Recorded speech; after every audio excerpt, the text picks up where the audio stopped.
Good evening. This is Hope Preston, and this is the monthly meeting of the Washington County Master Gardeners. Our presentation tonight is by James Cassidy on, as you can see, soil, what it is and how it works. James has been a senior instructor in soil science and sustainable agriculture for more than 40 years, sorry, James, 20 years at OSU. And he's the founder and faculty advisor of the OSU Organic Growers Club, which is OSU's student farm. The Student Farm Project has over 300 student volunteers and on its listserv and continues to grow. The farm is largely self-supported through produce sales and cultivates over 50 different fruits and vegetables and is just beginning its 25th season. I have heard James's presentation or a similar one before, and I can tell you it is very entertaining, but at the same time, there's a great deal of information in this. So please, if you have questions come up during the presentation, please put them into the to the Q&A, and I will sort through them at the end, and James will be able to get to your questions then. So at this time, I would like to turn the mic and the Zoom call over to James. All right. Hey, thanks so much. Thanks for having me. Hi, my name is James Cassidy. I'm actually teaching this class from the soil science teaching lab, where I teach my introductory soils classes. And this is where we have our labs. And it actually has some ability to show some things here that we couldn't do just from laptops on here. So nice to meet you. Thanks for coming and thanks for having me tonight. Let me get to a different camera view here. So yeah, so hi.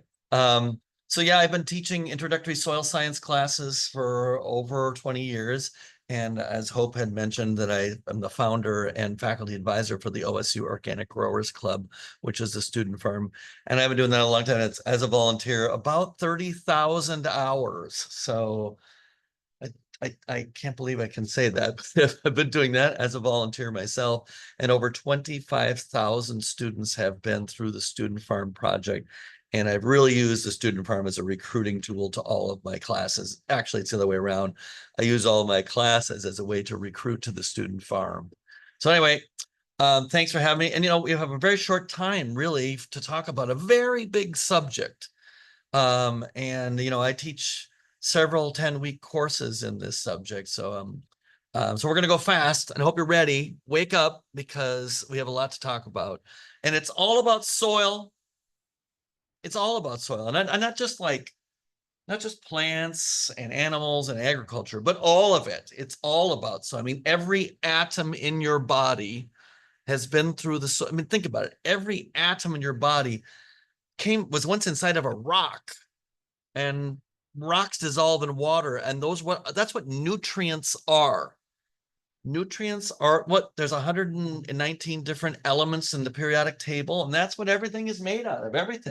Every atom in your body was once inside of a rock, and it dissolved out of that rock because rocks dissolve in water, and then a plant took it up, and then you ate it, or your mom ate it, and then your body assembled that into these tissues, and that's why you're here. And every moment that you are alive, all the energy that allows me to talk and for you to listen and for us to be here tonight, all that energy came from the sun because of plants that live in soil. Every blink of your eyes, every beat of your heart is energy that was captured through photosynthesis from photons that came from the nearest star, the sun, and plants figured out a way to capture that energy and eat the atmosphere. Now, I'm getting a little bit ahead of myself, but we gotta talk about some things first before we can get to the slides, okay? So, I mean, I was just saying that everything comes out. These are rocks right here, and I happen to have a whole bunch of different rocks because I'm in this teaching lab right now, and different rocks are made of different elements. And I'm going to show you in a different camera really quick here, if you'll allow me to do that. Here I happen to have what's called just a little camera here. But if you look at these and we zoom in on them, you can see like this is a conglomerate rock. it's got different rocks and it's been welded together. This is a piece of basalt, which is a very dark, you can see the little sparkles in there. Very fine grained, dark colored rock. Here's more of a what's called gneiss, which has been highly metamorphosed rock. Here's a piece of granite here. And all these rocks are made of different elements, they're just chemicals. That's all rocks are. And I don't know if you know this, but rocks dissolve in water. I've already told you that. And when they dissolve in water, that's what nutrients are, and they're released from those nutrients. But before we even get to any of that, what we have to talk about is what soil is. And what soil is, if you get nothing else out of this talk tonight, soil is habitat. Soil is habitat. By any measure, the most diverse habitat on the planet Earth is soil. I mean, maybe you don't know this, but in a single pinch, I happen to have some soil right here. I'll break some off right here. There's a little bit of soil right here, dry soil, but even this soil, a single pinch of soil has over 1 billion living organisms in it. 1 billion living organisms in this pinch of soil, representing tens of thousands of different species of organisms are in this pinch of soil right now. Every pinch of soil you will ever see ever again in your life. And I challenge you to, I dare you to remember this. I dare you to forget this, that in a single pinch of soil, there are over 1 billion living organisms. And what they're doing, what those bacteria are doing is they're eating organic matter.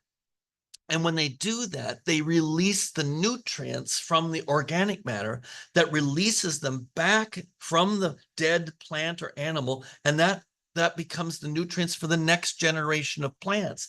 And that's really what's happening in soil, is this cycling of carbon, energy, and nutrients. And it's all mediated by bacteria and fungi and all the other organisms that live in the soil.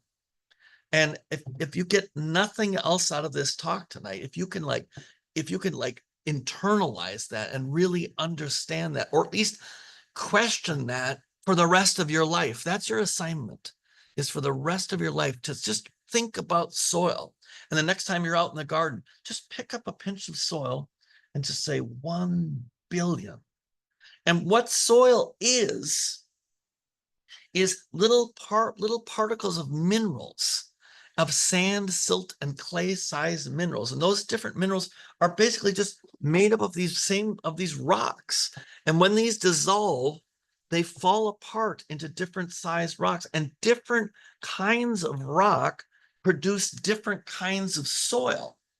I don't know if you know this, but there's over 20,000 different named soils in the USDA system.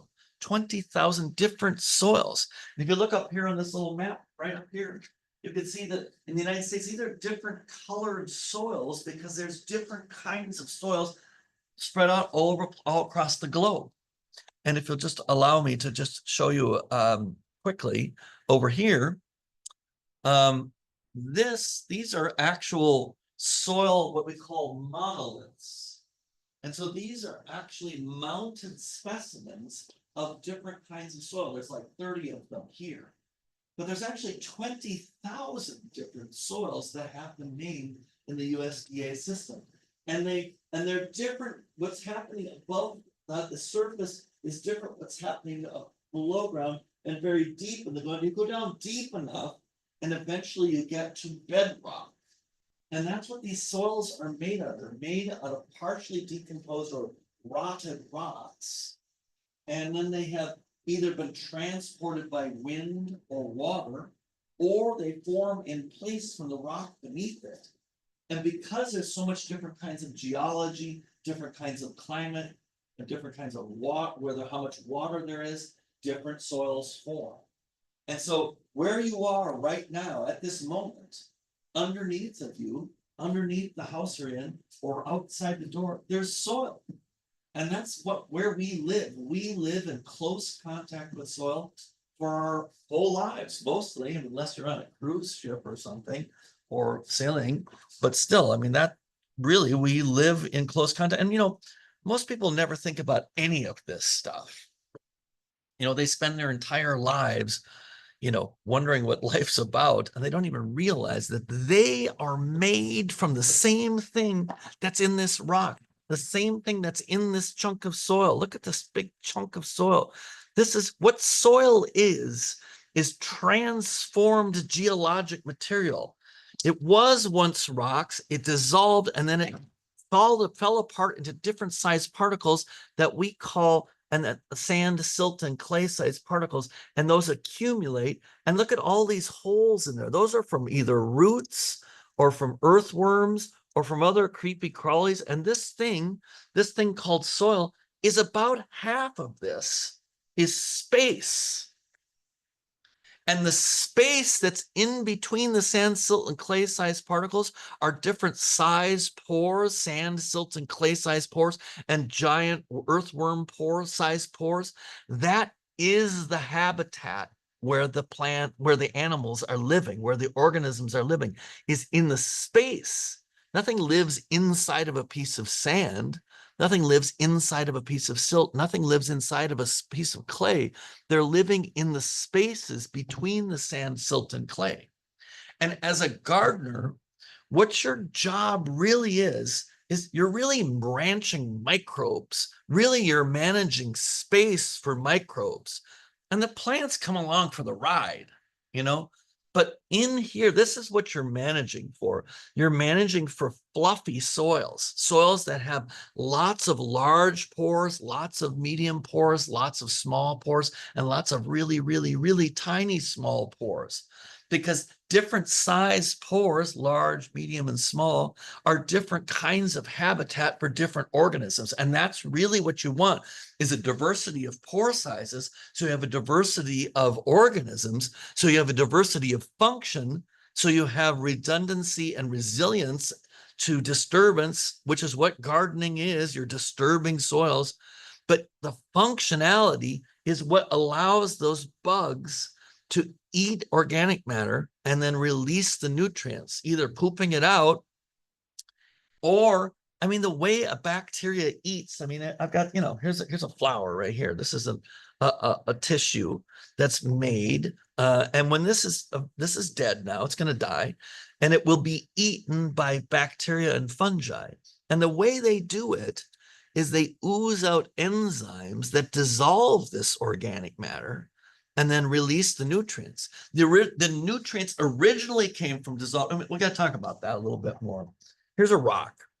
And a rock is just a chemical that has certain elements in it that we would call, many of them are nutrients.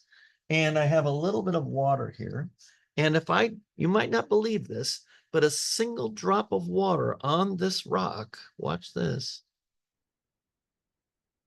a little bit of that rock just dissolved right now. And it's hard to believe that because we live such a short time. But really, basalt rock actually dissolves pretty rapidly in geologic time. And what just dissolved out of this are the things that dissolve easiest. And if you don't believe me on any of this, just take a little bit of table salt and put it on your hand and lick it. Table salt dissolves rapidly. Table salt is a mineral, sodium chloride, and some minerals dissolve fast and some minerals dissolve slow. Some minerals dissolve fast and some minerals dissolve slow, different kinds of rocks that release nutrients. And the first thing to dissolve out of a rock when you get it wet are the potassium salts, the sodium chloride, the potassium chloride. That's the stuff that dissolves out first. And when that little bit of salt dissolves out of this rock, it goes down in the soil and it goes a little deeper every time it rains. And every time it rains, it goes a little deeper. And pretty soon it gets to the water table. If you go deep enough out there, you're going to run into water. And then that little bit of salt water is now in that water, which is connected to the creek nearby, which is connected to the large river, which is connected to the giant river, which flows into the ocean. And that's why the oceans are salty, because the salts dissolve out of the rocks and end up in the ocean. And the next thing that dissolves out of a rock is the molybdenum and the calcium and the phosphorus and the potassium and the selenium and all the other things that are required for life. And you know where they end up? They end up in the ocean. And that's why there's life in the ocean, is because ocean water has nutrients floating in it that dissolved off of the continent because of rainfall on the rocks that dissolved and they ended up in the ocean. And that's why there's sharks. Because what is a shark? A shark is a predator. What do they eat? They eat little fish. They eat fish. And what do the little fish eat? They eat tiny fish. And what do tiny fish eat? They eat zooplankton. And what does zooplankton eat? They eat phytoplankton. And what do phytoplankton eat? They gather the nutrients from the water and build their tissues. And that's why there's sharks out there. And so next time if you want to see ancient mountain ranges that no longer exist on this planet because they completely dissolved away, just go to the ocean. Go out there and taste the salts in the water, and then lift up. The last thing to dissolve out of a rock is quartz, and that's what sand is. And go down there and lift up a handful of sand, and that is the skeletons of ancient mountain ranges. And the rest of it dissolved into the water, and that's why there's sharks. And between the sand and the ocean, that's what it's all about. And the same thing is happening in soil. Inside of these pores right now are tiny little oceans being held there against the force of gravity, because water forms a little bridge. You see that little bridge of water there? You've all noticed this in your life, I'm sure, played around with water. And you can see that little bridge of water being held there against the force of gravity. And in small pores, hold water against the force of gravity. Large pores drain under the force of gravity. And when a raindrop goes down a wormhole, it's pulling in oxygen. A well-drained soil is a well-oxygenated soil. You've all read on the seed packets that you're supposed to plant in well-drained soils. The reason that is because the billions in a single pinch, they breathe oxygen. And so well-drained soils, when a soil is draining, when it's raining out and the soil is draining, the soil is breathing in oxygen for the same reason you do, to dump electrons onto in the mitochondria, to create ATP, to do work, to build tissues, to build your body, to build the bodies of plants, to build the bodies of organisms that live in the soil. So you've got to have oxygen. There are many organisms that are very ancestral organisms that use other means by which to use to gather that energy. But we breathe oxygen to get our energy because we use a lot of energy. Okay, so that's kind of just a basic of what soil is, from kind of the minerals, kind of the physics of what it physically is. But we got to talk about something else. We got to talk about what this is. This is a plant, and a plant is an organism. But what a plant is made of, before we get to the slides, we have to talk about this. What is a plant made out of? And what a plant is made out of, you might say soil, you'd be almost right, but not quite. Mostly what a plant is made out of is carbon. We are carbon-based life forms. And where does that carbon come from a plant? It comes from the atmosphere. Plants don't breathe carbon dioxide. Plants eat carbon dioxide. Plants eat the atmosphere, and they take the carbon dioxide and they take it apart and they put it together into petals and stems and roots and seeds. And that's what a plant is. It's carbon to carbon bonds. And to take apart carbon dioxide, to eat the atmosphere, to take apart carbon dioxide and put it together into tissues is not something that just happens. It requires energy to do it. It's work. And how do you do that work? You use energy to do it. And where does the energy come from, master gardeners? Where does the energy come from to grow plants? From the sun, right? And plants are getting energy 93 million miles away. There's a star that's giving UV radiation to the planet Earth, and plants have figured out a way to capture that energy and use it to eat the atmosphere to build their tissues.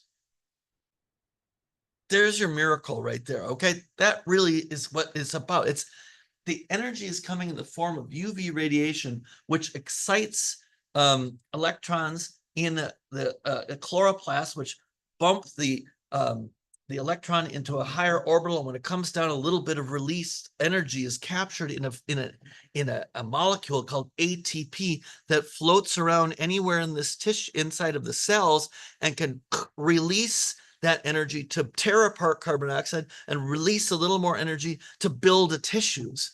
And that's why plants grow when there's sun, and they don't grow so fast in the winter because there's not as much sunlight. So now, review.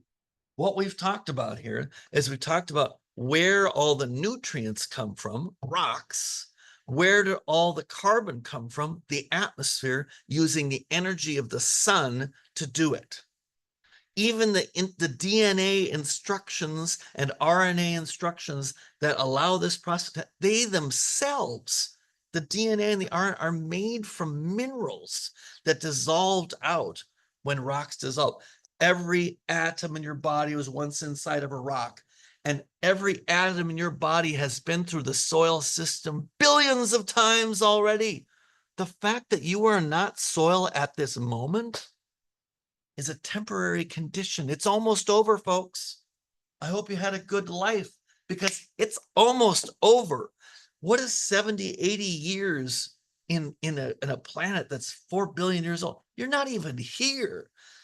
And yet here we are, us, me and you, together right now in this moment, actually talking about reality. The reality is soil. Soil is reality. You want to know what the answer is? It's almost like we live in a giant solar system. You know what I mean?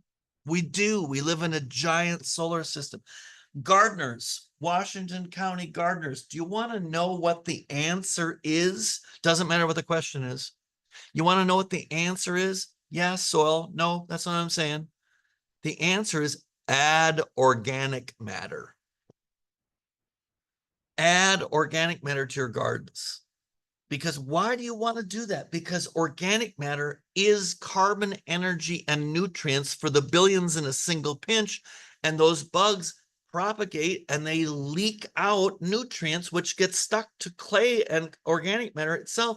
And that's how the nutrients are stored in your soil. Where do they come from? They come from organic matter. Grow cover. That's why we grow cover crops.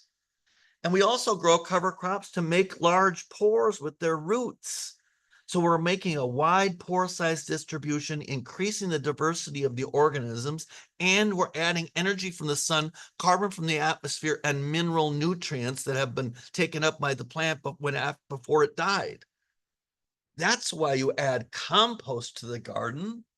You're feeding the bacteria and the fungi, and you're adding energy from the sun into the soil to do the work of growing, of releasing nutrients so that the plants can grow there and capture more energy from the sun.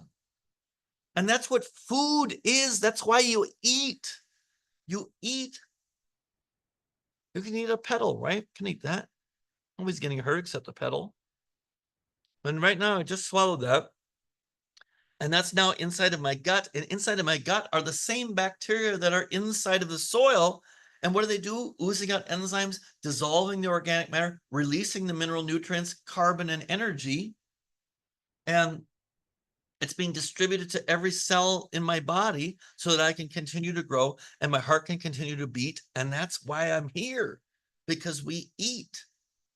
Now, if you don't really quite, if you can't quite get your head around the idea that in this piece of wood called a pencil is the energy of the sun at the time of photosynthesis. It's in here. Just like the food that you eat, the energy from the sun is in the carbon to carbon bonds from the plant that gathered it from photosynthesis at the time of photosynthesis. And if you don't believe me, look at this. Just look at this simple demonstration. Look, here's a piece of wood, right? Here's a piece of wood. If I get this wood to 451 degrees, you know what happens to it? It burns. Look at that. Do you see that? That is the energy of the sun. You're looking at the energy that was captured by photosynthesis. And if I keep it at 451 degrees, and there's the energy is being released, and that's what fire is. And now look what happens to it. Did you notice that this paper is it's going away? Do you see it kind of just going away? And where is it going back to? Why does the wood in your fireplace go away? Where is it going? Back to CO2 and water vapor, and the heat that's given off is the energy from the sun. And what's left over in the fireplace? Ash. You know what ash is? It's the minerals that the plant took up at its roots in the form of mineral nutrients.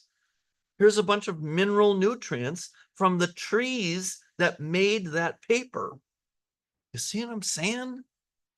Okay. So we've talked about the basics. We've talked about what soil is. We talked about what it's made out of. And we've talked about the other side, which is the organic matter. What is the organic matter? And the rest of it's just space in which there's either air or water, depending on the size of the pore. I know that's an awful lot at 7 o'clock on a Tuesday night. And I appreciate you taking the time to actually be interested in reality, because this is reality. Everything else is a sideshow. Look, there's a planet that we live on that's rocky, and there's water. And rocks dissolve in water that release nutrients. And there's a star, because we live in a solar system, that gives UV radiation to this planet. And plants have figured out a way. Microscopic plants in the ocean, right? Phytoplankton, and terrestrial plants, from mosses all the way up to giant sequoias.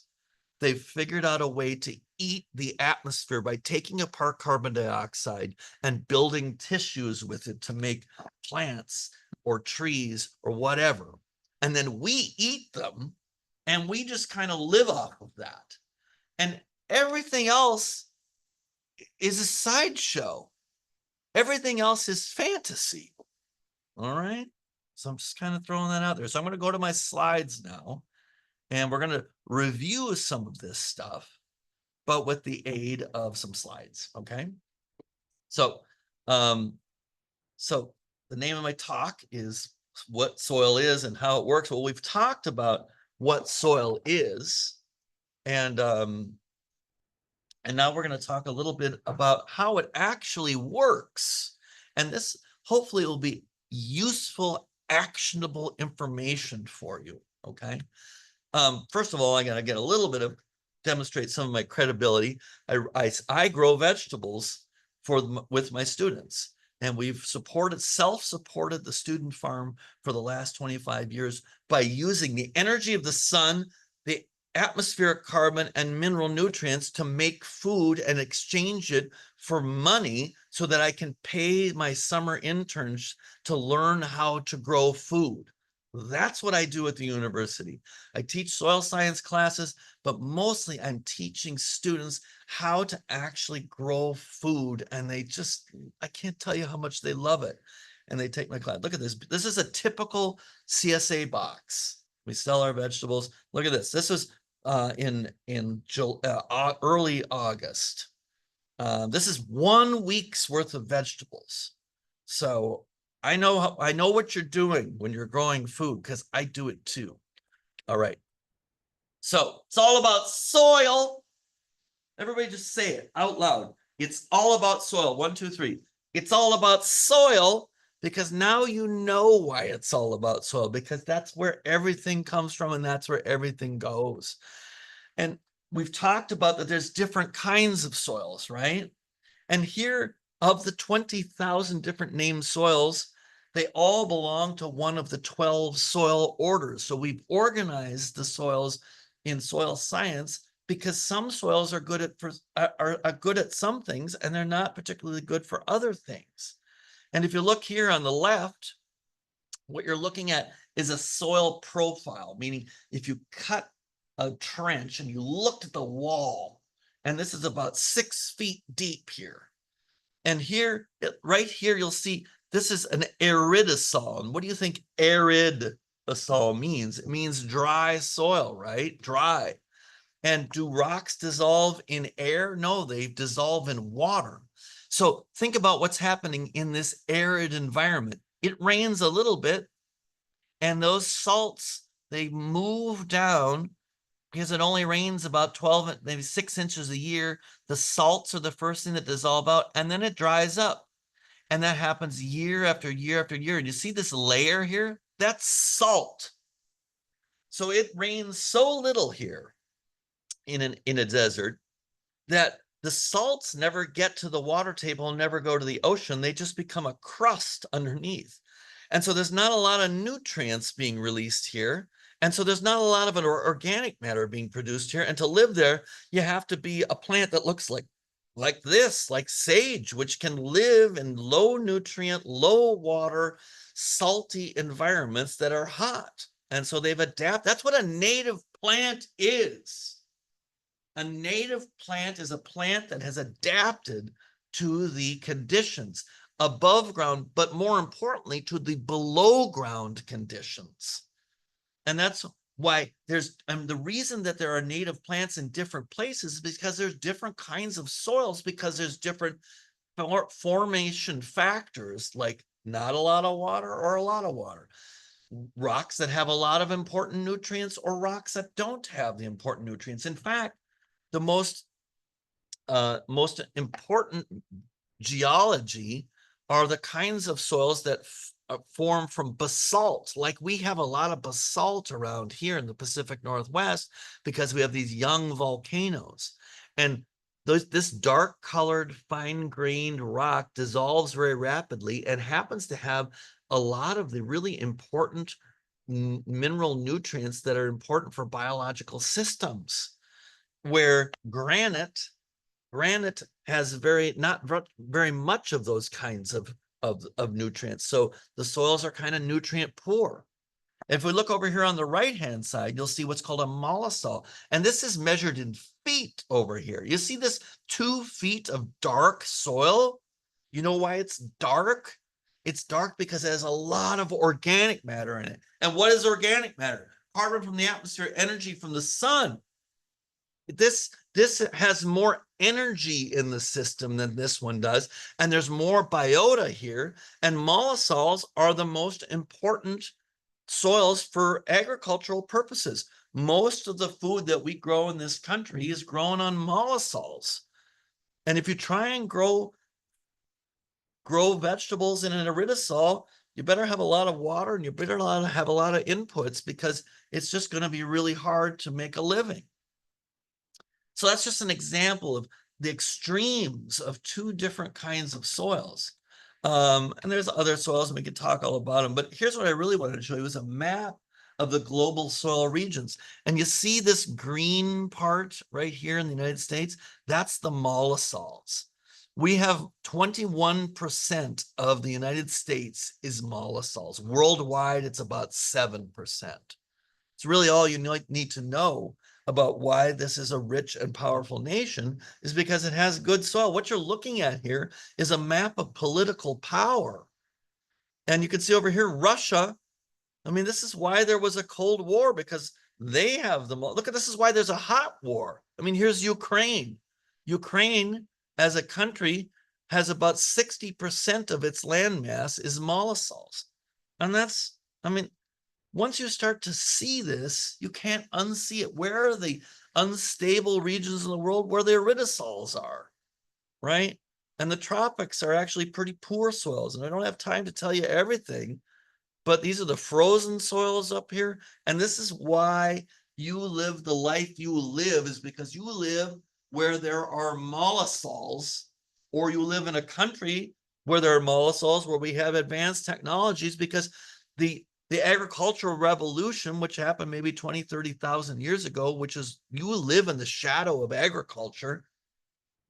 The agricultural revolution is what begat the industrial revolution, because we were able to specialize, because we had excess nutrients and energy in the form of food that we could exchange for money. And once we could do that, we could exchange for specialities, and people could develop computer systems so that we could talk simultaneously on a Tuesday night just for fun, because of the advanced technological society that we live in, which is based on originally on invention, but mostly on agriculture. Okay, I could go on and on. I have a whole lecture on this. Here's the tropical soils. These are called oxasols. They're mostly just rust. They're not particularly good soils in the tropics. For those of you who've been to the tropics, you've seen the red soils there. They're mostly just rust, and all the nutrients have long washed out. And we go on and on. And here in Oregon, we have 10 of the 12 soil orders, because we have such diverse climate and we have very diverse geology. So of the 12 soil orders, we have 10 of them here. So a super interesting place to study soil. There's so many cool stories I could tell you about Portland and the Missoula floods, but we just don't have the time. Here are spodosols on the coast. These coastal soils are made from ancient sand dunes. And, during the last ice age, the ocean was much lower elevation, 60 to 6, and the coast was 60 to 600 miles further out. And so these giant sand dunes formed on the coasts, kind of like in the dunes. The remnant sand dunes are still visible on the central coast at the dunes, but the whole coast used to be like that. And so there's these ancient sand dunes that slowly formed soils. And what you're looking at here is a soil profile, lots of organic matter at the surface, and all this sand, when that organic matter dissolved, it forms strong acids that dissolve out the iron and aluminum, which translocate down here to where the iron and aluminum oxides. This is how soils form as a body. They don't just stack up. They actually are eating down. These processes of carbonation, complexation, redox, chemical reactions are transforming the rocks from primary minerals into secondary minerals like oxides and clays. And we're going to talk about clay tonight, because I want to get there, because I want you to understand how soil actually works, okay? There's andisols, and there's antisols, and there's inceptisols. Here's real soil. Soil doesn't come in a bag. Soil forms over time when rocks dissolve in water and release nutrients that allow for their plant and animal life to live and die and live and die and live and die, and leave behind carbon and energy residues so that more plants and animals can live there. And the more the plants and animals live there, the more organic matter is. The more organic matter there is, the more carbon and energy and mineral nutrients are available to the next generation of plants. And that's what soil building is. And that's what a mollisol is. It's a place that is a very good soil for growing plants. And the more plants that die there, the better the soil gets for growing plants. And that's what you're trying to do in your garden. You don't want to just take everything out. You want to keep it going, and you want to keep the fire burning. And it literally is exactly the same chemistry, exactly the same chemistry that happens in a fire is happening inside of you right now. How do you get a fire to burn hotter? You add oxygen. Everybody, oxygen in. Burning CO2, water vapor, heat out. Oxygen in, everybody together. CO2, water vapor, heat out. And what's left over in the fireplace? mineral nutrients. That's what's left over that goes into your bloodstream, that goes to every cell in your body. And so you're constantly, every moment of your life, you're participating in the reality of an oxidation chemical reaction. And plants fix energy into tissues, and then we eat them, and then we break those carbon bonds, and we release that energy to do body work inside of us and to release the mineral nutrients.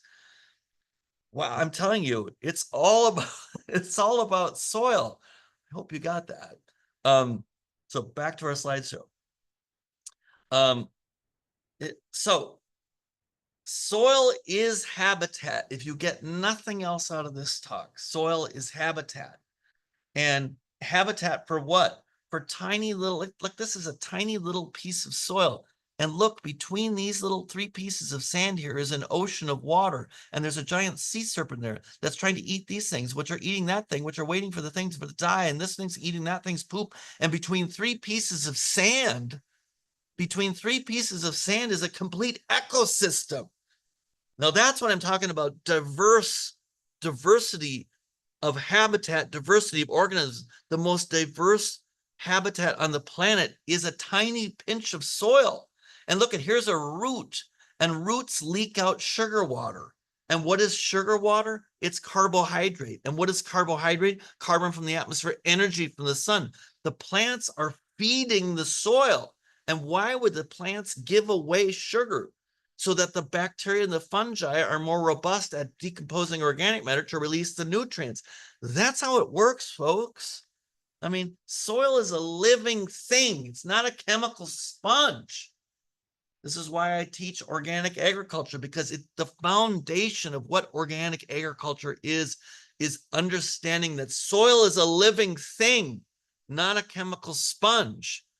And it can provide, it has its own nutrient cycle, and it builds itself. Soil is a 4-dimensional complex habitat, a self-organized natural body, a living thing that builds and stores. And soil is a battery that stores energy from the sun to do work to grow plants so that we can live. I mean, we live off of that system, and there's no alternative. There is no alternative to soil. This is how the planet works. And any system that doesn't respect that is not going to be here very long. I'm just saying, we're not going to be here very long anyway. Anyway, so, all right. So what is soil? Soil is rotted rocks and decomposed organic matter, right? What are rocks? Well, what is soil? Soil is 4 things. It's rocks of different size and organic matter and space. And small pores hold water and large pores drain. And what do plants and animals and bacteria and fungi need? They need air and water in order to live. And that's why you want well-drained, well-structured soils. And the way to do that, you want to know what the secret is? Just minimize disturbance. Just leave the soil alone as much as you can and still garden. I'm not saying you can't disturb the soil, but minimize the disturbance of the soil to the extent possible. You don't need to till the entire garden to a ground soil so that you can put carrot seed in it. Yeah, where you're growing carrots, sure, till the shit out of it. But where you're transplanting big pumpkins, 4-inch pots, just leave it alone. Just let it be lumpy, bumpy. Try and get the weeds down under control, but don't till the soil all the time. I mean, that's just the basics of it. So what is a rock? Rocks are just minerals that dissolve in water and form sand, silt, and clay. And the thing is sand is just a rock, but it's small. Silt is just a smaller rock, but clay is a secondary mineral. Remember I had mentioned secondary minerals? And what a secondary mineral is, a transformed geologic material. When rocks dissolve, they can recrystallize into tiny little structures called clay. And clay can only get about 0.002 millimeters before it breaks apart It's an unstable little mineral that can only get to 0.002 millimeters. And you know what the size of the pores between clay is? 0.002 millimeter size pores. And what is in a clay size pore? Water, just like water in a sponge. It holds, small pores hold water against the force of gravity. That's why you don't have to water all the time. That's why you only have to water your houseplants every once in a while, because soil stores water against the force of gravity in the small pores, and it drains and brings in oxygen in the large pores. And that's what plants and biota, soil organisms need. So here it is. Rocks dissolve in water. And when they dissolve, what do they dissolve out? Look, nutrients. That's what's dissolving out of a rock. And the four most abundant elements in the Earth's crust are iron, aluminum, silicon, and oxygen. And as it turns out, those things recrystallize into sheets of silica and aluminum oxide. And those are the clay crystals that can only get to 0.002 millimeters. So clay is a secondary mineral that forms when rocks dissolve and then recrystallize. And they can also be transported by wind and water and accumulate in wetlands and stuff like that. And that's why wetland soils have a lot of clay in them. And wetland soils are wet all the time because they have a lot of clay, because they have a lot of small pores, because they hold a lot of water. So when a rock dissolves, this is what I know it's like almost 8 o'clock on a Tuesday night, but we're going to school right now, okay? So when rocks dissolve, this is what's dissolving out of them. Silicon and aluminum are some of the most abundant elements in the Earth's crust. And silicon has a certain size and a certain charge that forms a covalent bonds with oxygen to form a silica tetrahedron. And aluminum has a certain size and a certain charge that forms covalent bonds with 6 oxygens to form an aluminum octahedron. And these oxygens can be shared, and that's what this crystal is. This is how the crystal forms the secondary mineral called clay.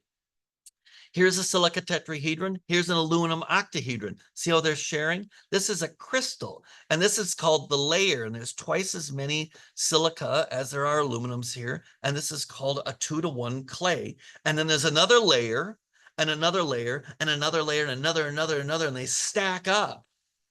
And they get to 0.002 millimeters, and then they fall apart. And this is very different than what a rock is. This is a crystal that forms atom by atom in the soil.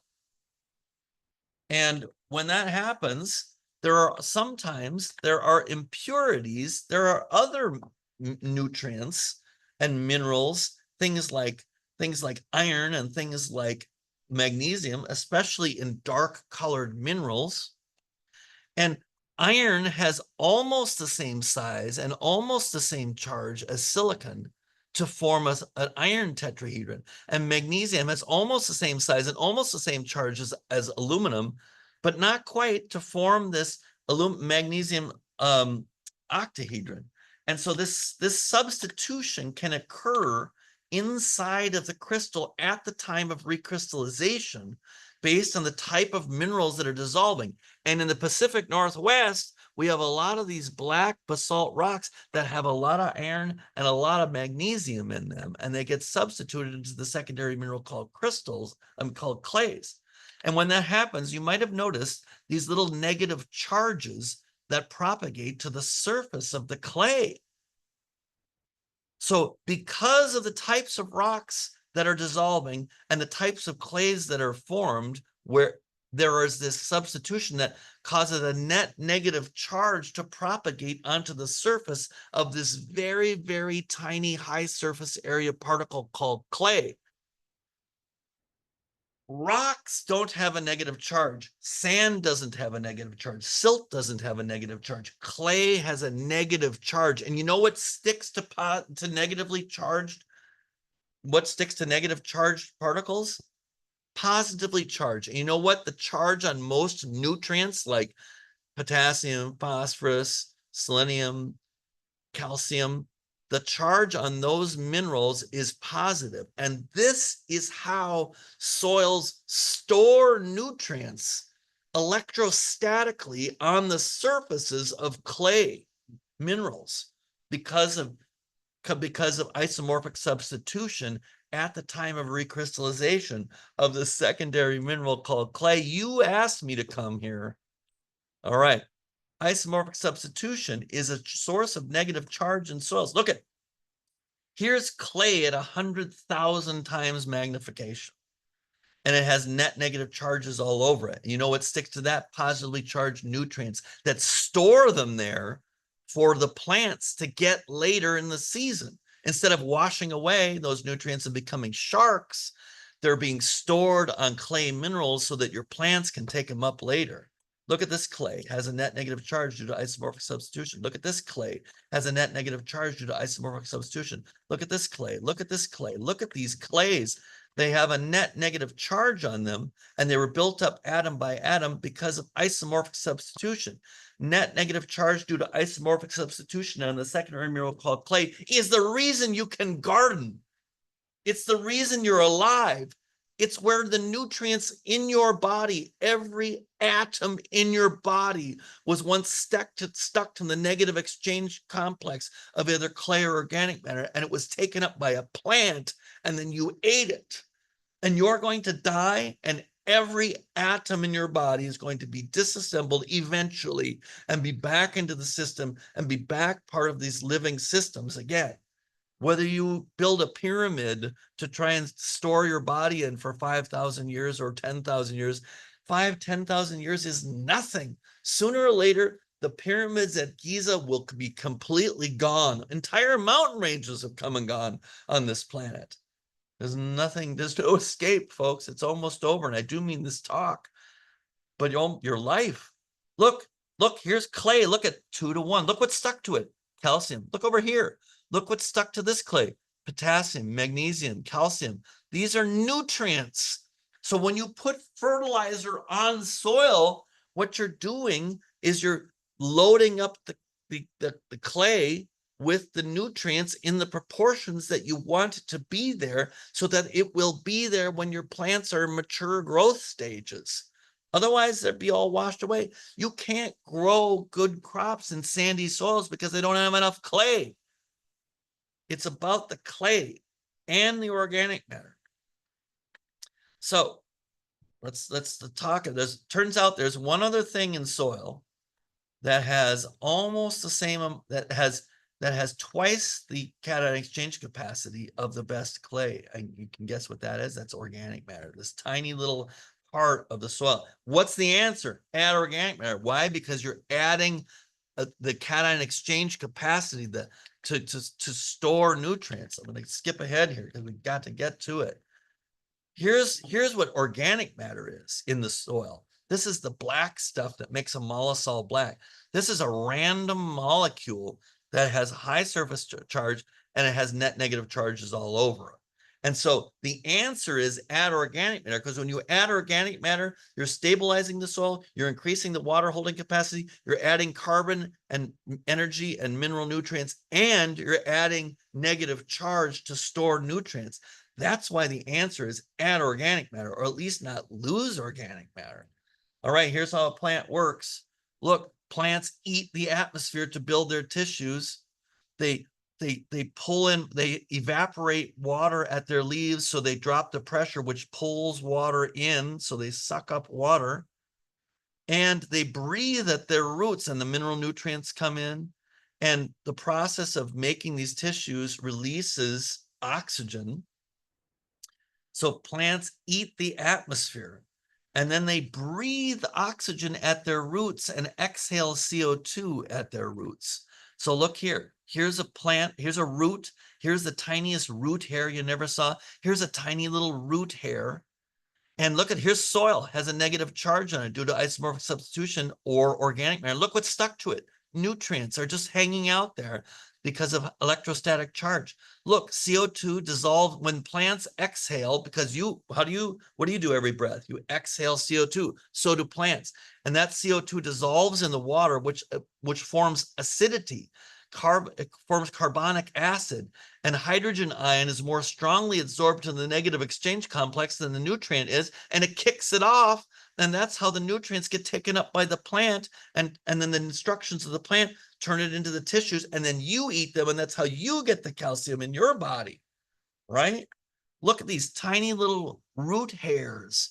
The tiny root hairs are going into the tiny pores. The large pores, the large root parts are going through the large pores, and that's where the plant is breathing oxygen. And here's where it's exhaling CO2, just like you do. In fact, it's the reason you do that, because it was invented by plants. You know, it was long before there were humans, there was CO2 and oxygen being exchanged in biological systems. And look at all these nutrients. Here they are: molybdenum, sodium, magnesium. These all come from dissolved rocks, N, P, and K. They get taken up by the plants, and then they actually do things for the plant: fruit flavor, seed formation, aids in enzyme functionality. And then we eat them, and they do the same things in us.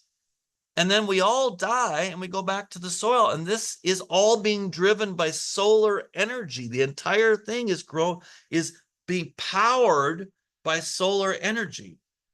And that's what soil is, man. And that's how it works. And you can buy these shirts. And won't you please go to soilforward.org right now and buy one? The profits of these go to fund my student intern program.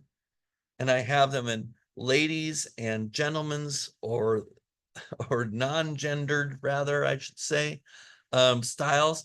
And I even have them in Klingon and in Vulcan. So you all know the Klingons in your life, and you all know the Vulcans in your life, and they all deserve a soil shirt. This actually says soil, S-O-I-L, in English, in Klingon, and this says SOIL in Vulcan. So be careful when you wear this, because people really do know about this stuff, and they're going to ask you that. So you could go, and right here, if you could just take a picture of that, or go there to soilforward.org right now, and I'd be happy to take your questions if we have time. And I'm sorry that took so long, but that was fast. All righty. What do you got for me? Is anyone there? You all quit? Everybody went to bed. Hope, what do you got?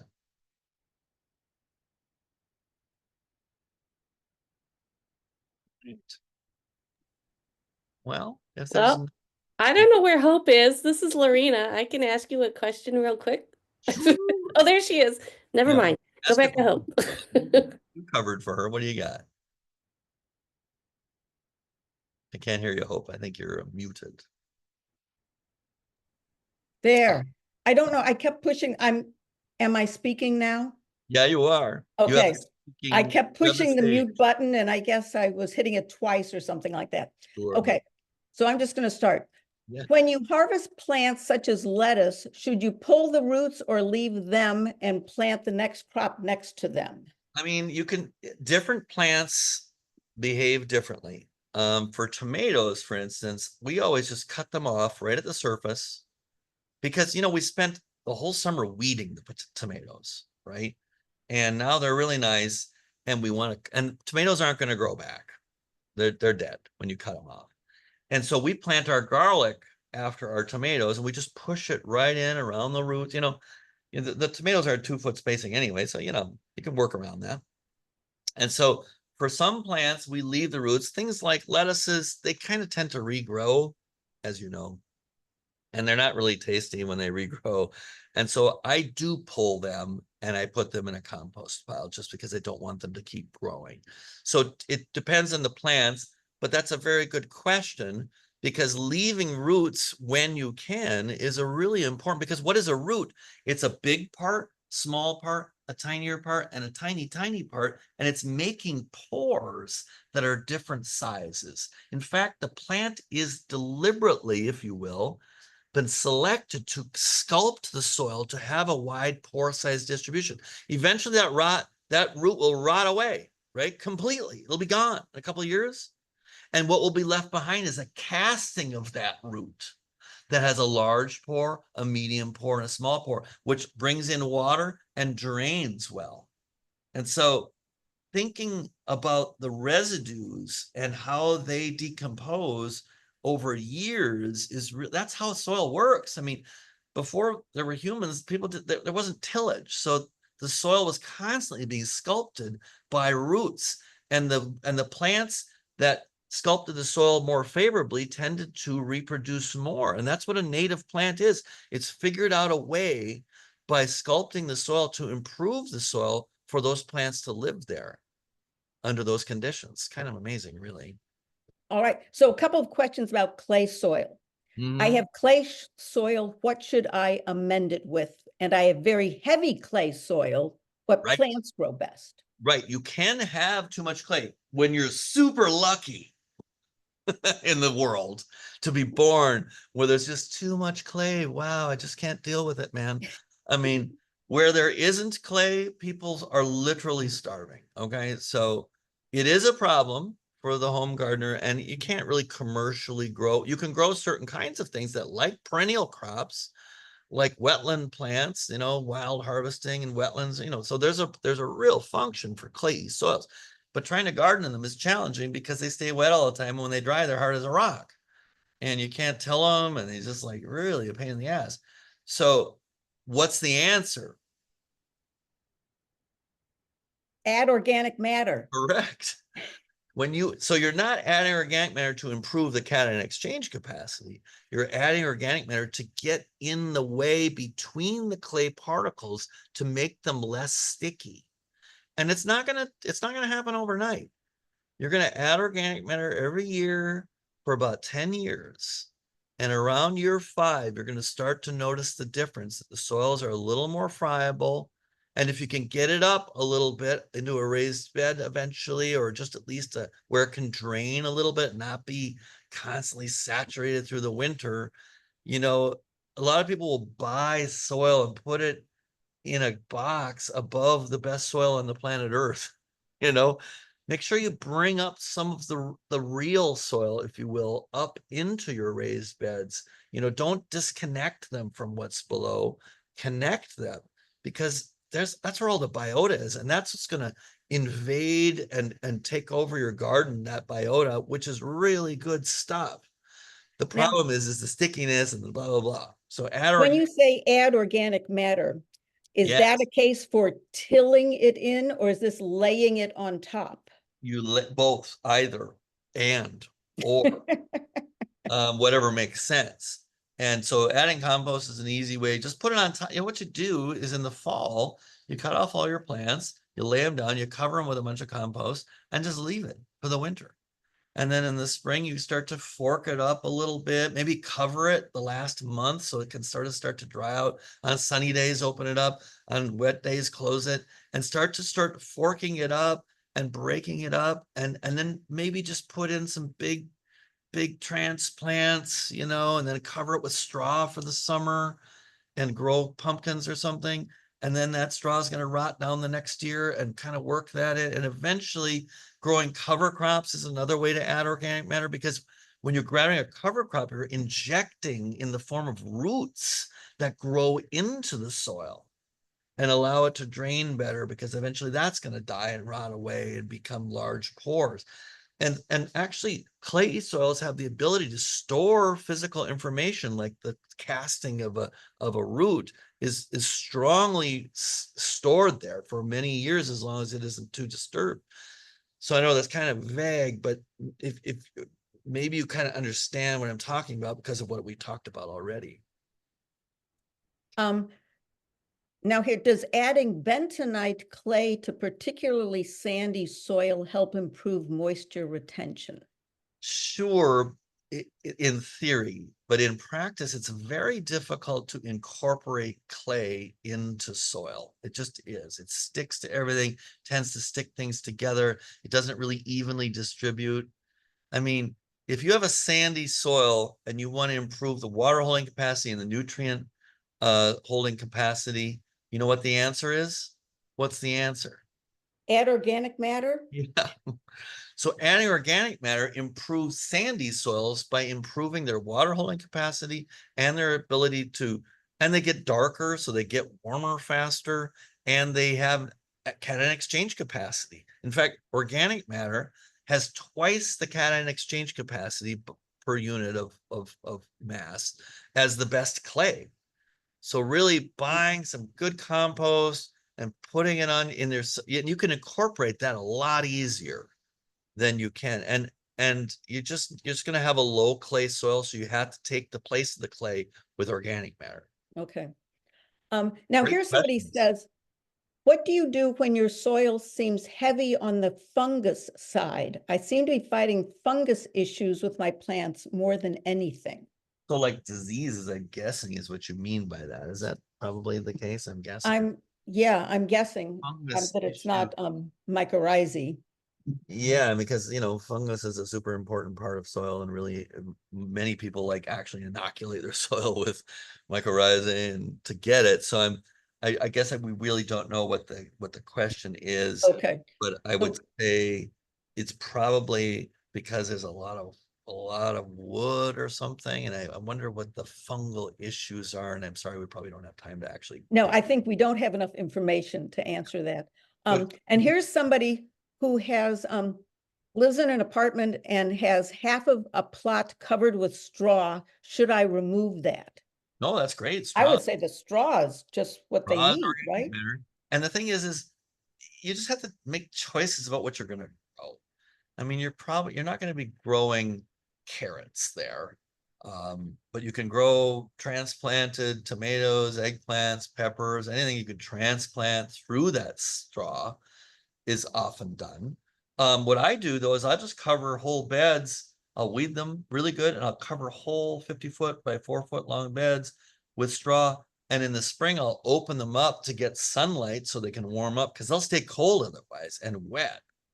And so they'll just never warm up because it's got a big quilt on it. So you might want to pull that back in the spring and let it warm up, and then weed it and work it up a little bit. And you could even put some garlic, or you could overwinter garlic and have it grow through the straw, and then put the straw back on later, or move it to a different part of the garden. Or like I said, you can plant through it. But I do have to say, straw, really wet, cold soils underneath that straw, it'll still be January under that straw into June. And so you won't be able to get germination, and your plants are going to be like kind of struggling because it's cold. So it's a good idea to take that off in the spring and put it back on. It's gardening. It's kind of a pain in the ass, but people like it. We keep doing it. Yeah, we do, because it's very satisfying. Now here's a question about, if glyphosate is captured by clay, what happens when it lets go? Well, does it let go, I guess is the question. Yeah. What is letting it go? The only reason things are being removed from the cation exchange site is because of acidification by plants pumping CO2 into the water, changing the pH of the water.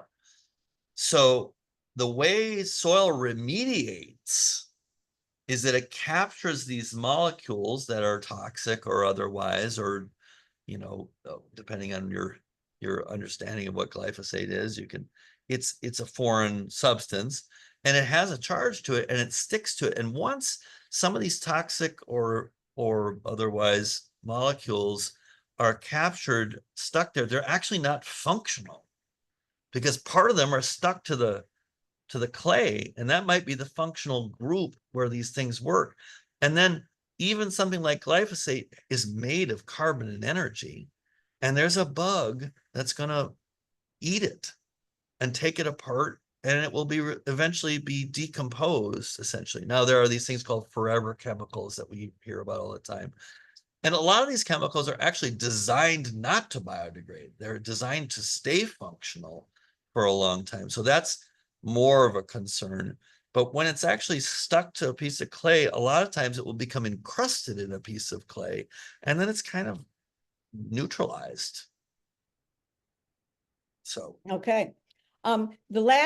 There's a couple of questions here about soil tests, and I'm going to ask those people, if you would please just send your question into the Master Gardener helpline, Right. Because we've got local information about soil tests that I don't think that James could help us with. But if you go to the Google Metro Master Gardeners, and when you get to the website, just go ask a gardening question, and there will be a form there that you can fill out, and it will come to a volunteer, and we will answer your question about soil tests. I would say, though, the important thing about soil testing is to select a local lab, because they make assumptions about things that because of local conditions. You wouldn't want to send it to a lab in Texas because they make different assumptions about the weathering rates of your minerals. And so you'll get this information that won't be correct. Similarly, you want to pick a soil lab that's accredited and is reliable, but you want to use the same one every year so you can compare what the results are, and you want to sample at the same time every year. And that's usually like, end of early May or something, when it starts to warm up a little bit, a little closer to the season. You don't want to sample in the middle of winter. It's just not representative. All right. James, thank you very much. This has been extremely interesting. And I'm sure many people who didn't listen tonight are going to be tuning in when we get it up on the website, or maybe just listening again to try and catch everything that you have said. It's an awful lot, I have to say. But do buy this soil shirt, won't you? 100% of the profits go to helping fund my internship program. And we've actually, a few $1,000s a year. I'm sure it actually has quite an impact. So, I just really want to say thank you, Hope, and to everybody, of course, but really great job on consolidating the questions and asking them. And it was just perfect. So, well, A+. thank you so much. Yeah. Good night. All right, everybody. Good night. Thanks.